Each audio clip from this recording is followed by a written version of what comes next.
আমি আসছিলাম যখন, আসার সময় আমার কাছে হঠাৎ করে মনে হলো, যখন আমি যে স্টাফ রোড আমরা যেখানে যেতাম, স্টাফ রোড থেকে ডান দিকে টার্ন নিলাম, সিএমএইচ এর কাছাকাছি যখন আসলাম, তখন আমার কাছে মনে হলো আমি প্রায় 45-46 বছর পেছনে চলে গিয়েছি।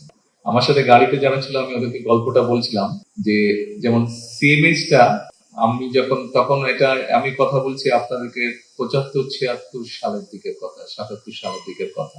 সিএমএইচ এর গেটটা অনেক বড়, এখন এন্ট্রিটা অনেক বড়, তখন এত বড় ছিল না, বেশ ছিমছাম ছিল। তা আমি জিজ্ঞেস করছিলাম, আমার সাথে এডিসি আছে, আমি সোহানোকে আমি জিজ্ঞেস করছিলাম যে, আচ্ছা সিএমএইচ এ ঢোকার পরে আহ এটা 74-75 সালের দিকের ঘটনা, তখন ওখানে প্যাথোলজিটা ছিল, ছোট একটা প্যাথোলজি ছিল তখন ওখানে, এবং ওটার সামনে ছোট একটা বাগানের মতন জায়গা ছিল, 2-3টা বেঞ্চ দেওয়া ছিল, সিমেন্টেড বেঞ্চ ছিল। তো ওগুলো এখনো আছে নাকি, খুব সম্ভবত ওগুলো বোধহয় নেই, এখন চেঞ্জ হয়ে গেছে।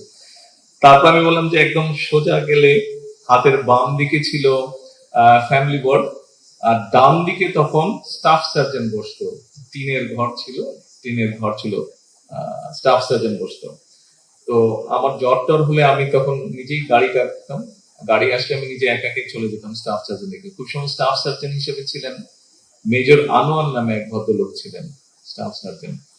তো তারপরে প্রায় প্রতিদিন বিকাল বেলায় আমরা কয়েক বন্ধু ছিলাম, আমাদের বাসা তো ছিল সৈয়দ মনির রোডে, ওখান থেকে সাইকেল নিয়ে বেরোতাম আমরা, 7-8টা সাইকেল সাইকেল চালাতে চালাতে আমরা এখানে আসতাম। সিগন্যাল যে মসজিদটা আছে, দেখলাম মসজিদটা এখন অনেক সুন্দর হয়ে গেছে, বাট মসজিদটা তখন একদম সাদা সাদা, পেইন্ট করা না, তখন চুন ছিল, এমএস এর একটা ফেমাস সাদা চুন ছিল, সেটাই সব জায়গায় থাকতো।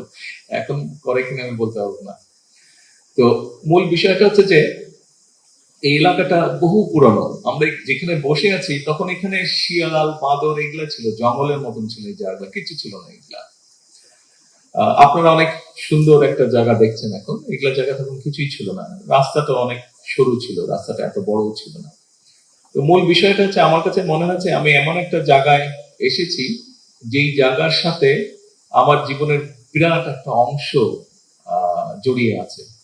আমার ভালো মন্দ, কষ্ট ব্যথা সুখ দুঃখের একটা বিশাল একটা স্মৃতি এই পুরো জায়গাটার সাথে জড়িয়ে আছে।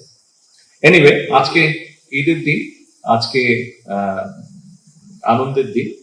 আপনাদের সাথে আমি এই জন্য শেয়ার করলাম যে, দেশের এই জায়গাটায় যখন আসি, যে কথাটা মাত্র বললাম, আসলে একটা ডিফারেন্ট ফিলিং হয়, কারণ ছোটবেলা থেকে এখানে বড় হয়েছি।